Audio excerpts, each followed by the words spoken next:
આપણી સંકલ્પ ન્યૂઝ ચેનલને સબસ્ક્રાઇબ અને લાઇક કરો, બેલ આઇકન દબાવો જેથી આવનાર ન્યૂઝ અપડેટ્સની નોટિફિકેશન આપના મોબાઈલ પર સૌથી પહેલા પહોંચે. Like, subscribe and share the video. નમસ્કાર દર્શક મિત્રો, હું છું પૂજા ઢંગે. સંકલ્પ ન્યૂઝમાં આપનું સ્વાગત છે. સમાચારની શરૂઆત કરતા પહેલા એક નજર આજના મુખ્ય સમાચાર ઉપર. પારડી કલસર પાતેલા ચેકપોસ્ટ ઉપર એક ઈસમ કમરના ભાગે 65.22 ગ્રામ ગાંજો સંતાડીને લઈ જતો ઝડપાયો. પારડી પોલીસે કલસર પાતેલા ચેકપોસ્ટ ઉપરથી બાઇક ઉપર લઈ જવાતા માદક પદાર્થ ગાંજા સાથે એક ઈસમને ઝડપી પાડ્યો હતો. પારડી પોલીસની ટીમ કલસર ચેકપોસ્ટ ખાતે ફરજ પર હતા અને દમણ તરફથી આવતા વાહનોનું ચેકિંગ કરી રહ્યા હતા. આ સમયે સ્પ્લેન્ડર મોટરસાયકલ નંબર JJ15EL 5869 ઉપર આવી રહેલા એક ઈસમને રોકીને તપાસ કરતા તેના કમરના ભાગેથી પ્લાસ્ટિકની થેલીમાંથી નાના પ્લાસ્ટિકના પાર્સલમાં સંતાડેલા 65.22 ગ્રામ ગાંજો જેની કિંમત ₹3261 નો જથ્થો મળી આવ્યો હતો. પોલીસે દેવેન્દ્ર રમેશભાઈ પટેલ રહેવાસી પાનેરા વલસાડને ઝડપી પાડ્યો હતો. જ્યારે આ કેસમાં દમણ સોમનાથ ખાતે મચ્છીનો વેપાર કરતી એક મહિલાને વોન્ટેડ જાહેર કરવામાં આવી છે.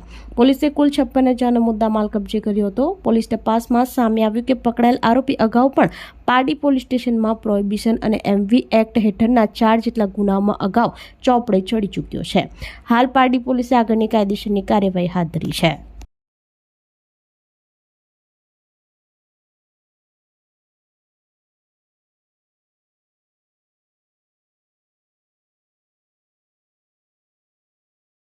પારડી પોલીસે કલસર પાતેલા ચેકપોસ્ટથી પ્રોહિબિશનના કેસમાં બગવાડાનો વોન્ટેડ આરોપીને ઝડપી પાડ્યો.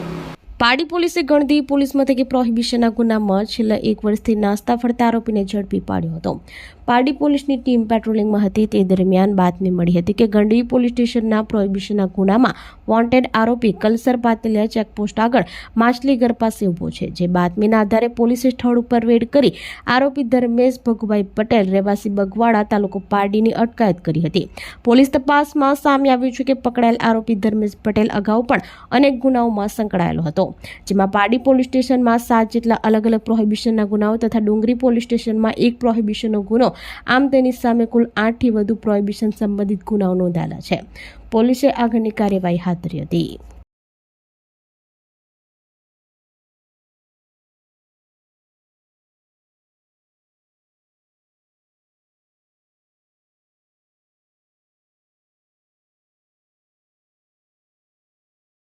વલસાડના પારડી સાંઢપોળ ગામે લોન્ડ્રીના દુકાનમાંથી તસ્કર મોબાઈલની ચોરી કરી ફરાર ઘટના કેમેરામાં કેદ. વલસાડના પારડી સાંઢપોળ ગામમાંથી ચોરીની ઘટના સામે આવી છે. વાડી ફળિયામાં આવેલે એક લોન્ડ્રીના દુકાનમાંથી તસ્કર મોબાઈલ ફોનની ચોરી કરી ફરાર થઈ ગયો હતો. માસ્ક પહેરીને આવેલા અજાણ્યા ઈસમે ચાલાકીપૂર્વક આ ચોરીને અંજામ આપ્યો હતો, પરંતુ તેની આ સમગ્ર કરતૂત CCTV કેમેરામાં કેદ થઈ હતી. ઘટનાની વિગતો મુજબ વલસાડના પારડી સાંઢપોળ ગામના વાડી ફળિયામાં આવેલી લોન્ડ્રીની દુકાનને તસ્કરે નિશાન બનાવી હતી.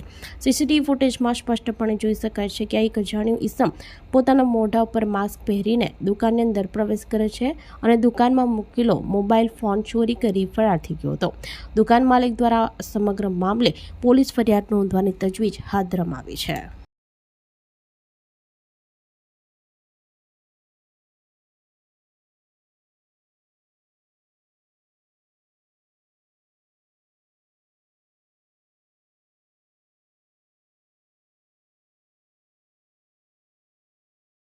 વલસાડમાં વરસાદી માહોલ જામતા નગરપાલિકાની પ્રી મોન્સૂનની કામગીરીની પોલ ખુલી. અબ્રમાનો મુખ્ય માર્ગ નદીમાં ફેરવાતા વાહન ચાલકોને ભારે હાલાકી પડતા રોષ. વલસાડ જિલ્લામાં આજે વહેલી સવારથી જ વરસાદી માહોલ જામ્યો છે. જોકે મેઘરાજાના આગમનની સાથે જ વલસાડ નગરપાલિકાની પ્રી મોન્સૂનની કામગીરીની પોલ ખુલી ગઈ છે. શહેરના અબ્રમા વિસ્તારમાં વરસાદ પડતા જ મુખ્ય માર્ગ ઉપર જળબંબાકારની સ્થિતિ સર્જાય છે અને રસ્તો નદીમાં પરિવર્તિત થઈ ગયો હોય તેવા દ્રશ્યો જોવા મળી રહ્યા છે. અબ્રમા રોડ ઉપર પાણી ભરાઈ જવાને કારણે અબ્રમા અને મોગરાવાડી વિસ્તારના સ્થાનિક રહીશો અને વાહન ચાલકો ભારે મુશ્કેલીમાં મુકાયા છે.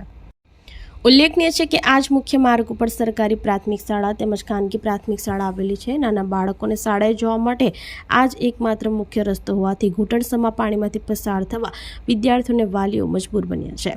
દર વર્ષે ચોમાસા પહેલા નગરપાલિકા દ્વારા લાખો રૂપિયાના ખર્ચે પ્રી મોન્સૂન કામગીરી અને ડ્રેનેજ સફાઈના દાવા કરવામાં આવે છે, પરંતુ ચોમાસામાં પાણી ભરાવાની સમસ્યાથી ત્રસ્ત સ્થાનિકોમાં ભારે રોષ જોવા મળી રહ્યો છે.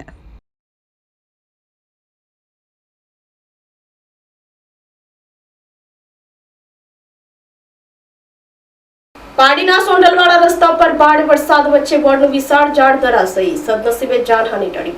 પાડી તાલુકામાં પડી રહેલ અવિરત વરસાદ વચ્ચે પાડીના સોંડલવાડા 3 રસ્તા પાસે વૃક્ષ ધરાશયી થયું હતું. ચોમાસાની ઋતુ અને ભારે પવન સાથે વરસી રહેલા વરસાદને કારણે અહીં આવેલું એક વર્ષો જૂનું વડનું વિશાળ ઝાડ અચાનક રોડ ઉપર ધરાશયી થતાં મુખ્ય માર્ગ ઉપરનો વાહન વ્યવહાર આંશિક રીતે પ્રભાવિત થયો હતો. જોકે રસ્તાની સાઈડ ઉપરથી અવરજવર ચાલુ રહેતા મોટો ટ્રાફિક જામ સર્જાયો ન હતો. બાદમાં વૃક્ષને કાપી સાઈડમાં કરી માર્ગને ખુલ્લો કરવામાં આવ્યો હતો. જોકે સદનસીબે મોટી જાનહાનિ ટળી હતી.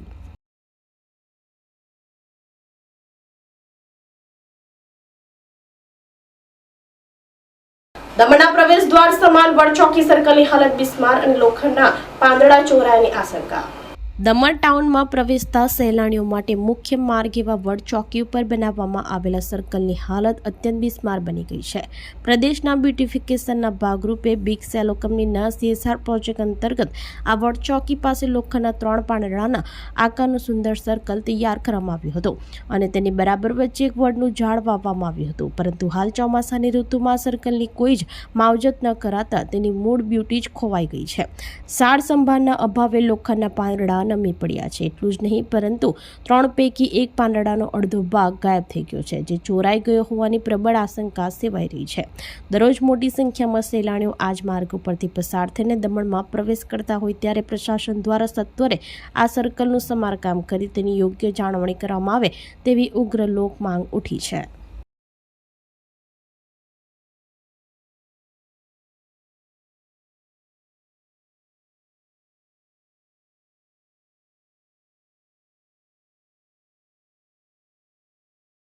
વાત આજના સમાચારો. નવા સમાચારો સાથે કાલે ફરી મળીશું. નમસ્કાર. આપણી સંકલ્પ ન્યૂઝ ચેનલને સબસ્ક્રાઇબ અને લાઇક કરો.